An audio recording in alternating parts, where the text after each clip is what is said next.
Bismillahirrahmanirrahim. Assalamualaikum warahmatullahi wabarakatuh. Perkenalkan, nama saya M. Heronas dari Prodi Sistem Farmasi. Di sini di dalam video kali ini saya akan menerangkan atau akan menjelaskan tentang pembuatan karya ilmiah saya dalam penugasan Agama 3 oleh dosen Pak Muanib. Di dalam karya ilmiah saya membuat dan mengambil judul tentang pengembangan karakter seorang muslim melalui pengajaran di lingkungan keluarga dalam menghadapi kehidupan bermasyarakat menurut tuntunan syariat Islam. Nah, dapat kita lihat dalam perkembangan modern ini banyak sekali terjadi atau sering sekali kita lihat penyimpangan-penyimpangan yang berbau negatif yang tentunya menimbulkan atau mencontohkan akhlak yang buruk. Dari sini dapat kita lihat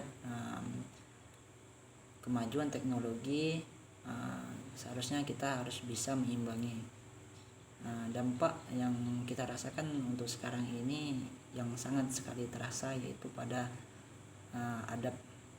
Mengapa adab?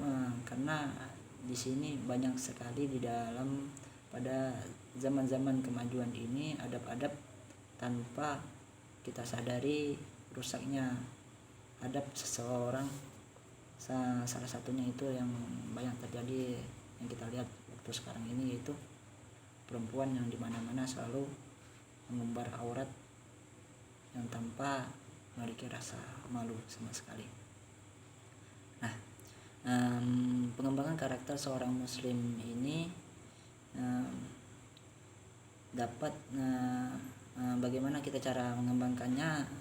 Dalam karya ilmiah saya ini saya menerangkan pengembangan itu diambil dari suatu keluarga, di mana di sini seorang ayah lah yang membimbing atau seorang ibulah yang membimbing dalam keluarganya dalam menuntun supaya adabnya terjaga, menimbulkan akhlak yang terpuji, adab-adab yang dicintai oleh Allah Subhanahu wa taala.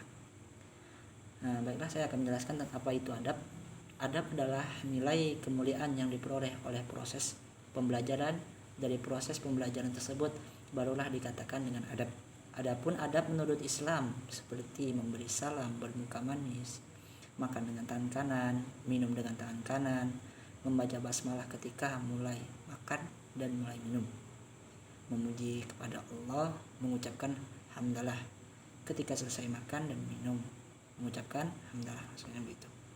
Memuji kepada Allah, mengucapkan alhamdulillah ketika bersin, mendoakan orang yang bersin jika ia mengucapkan alhamdulillah. Jadi saling sesama muslim itu kita baiknya itu saling mendoakan. Nah, dapat kita ambil dari situ kan ada adab yang baik. Bagaimana adab-adab yang baik? Dengan makan minum saja kita dianjurkan menggunakan tangan kanan, bukan tangan kiri. Itu adab, salah satu contoh dari adab.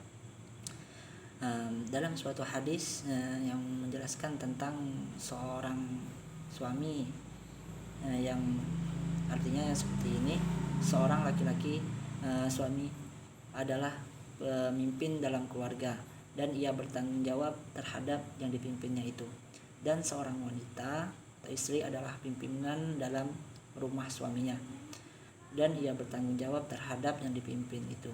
Hadis riwayat Bukhari dan Muslim. Dapat kita ketahui hadis tersebut menjelaskan tentang keluarga. Di sini sosok seorang pemimpin adalah suami yang bertanggung jawab terhadap yang dipimpinnya itu. Siapa yang dipimpinnya itu? Yaitu seorang istri dan anak. Seorang suamilah sebagai pemimpin dan seorang istrilah yang mengatur proses di dalam keluarga.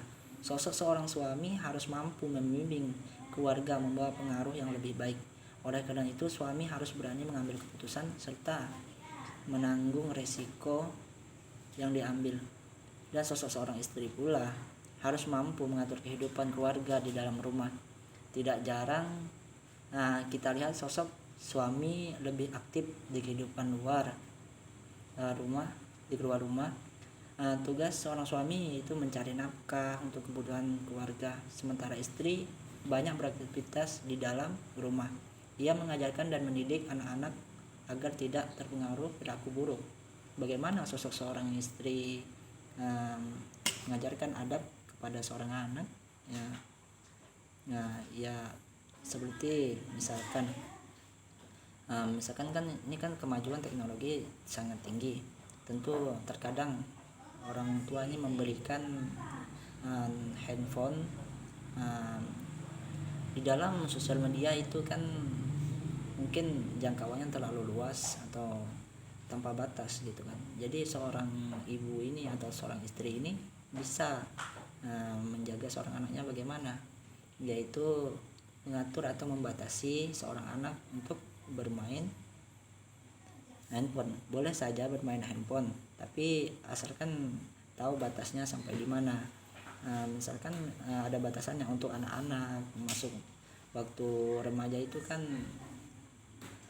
waktu saat kapannya yang ia pantas gitu. Jadi kita harus bisa menyaring apa yang masuk dan apa yang dikeluar gitu, mengambil sisi positifnya. Jadi seorang istri ini dapat menjaga seorang anak untuk seperti memberikan saran atau mencontohkan akhlak-akhlak seperti mengajarkan anaknya kegiatan di rumah yaitu seperti mengaji, berselawat, atau perbuatan yang jelasnya perbuatan yang dicintai oleh Allah SWT. Dalam surat At-Tahrim ayat 6 menjelaskan seperti ini, yang berbunyi Auzubillahiminasyaitonirrajim, Bismillahirrahmanirrahim. Ya ayyuhalladzina amanu qu anfusakum wa ahlikum nara waquduhan nas wal hijaratu 'alaiha malaikatun ghiladun sidadun la ya'sunallaha ma amarahum wa yaf'aluna ma yu'marun. Yang artinya, hai orang-orang yang beriman, jagalah dirimu dan keluargamu dari api neraka.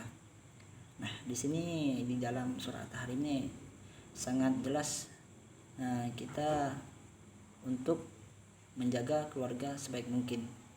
Contoh yang dapat diambil dari keluarga yang baik mungkin dapat saja kita ajarkan kepada masyarakat. Nah, dari hal adab yang baik tersebut kemungkinan dapat dicontoh oleh masyarakat yang ada di sampingnya. Seperti tadi kan mengaji di waktu maghrib atau bagaimana, tentu keluarga yang mendengar sebelahnya merasa tersentuh hatinya untuk saya ikut juga lah begitu gitu. Mungkin hanya itu yang dapat saya jelaskan karena waktunya singkat. Sekian dari saya. Assalamualaikum warahmatullahi wabarakatuh.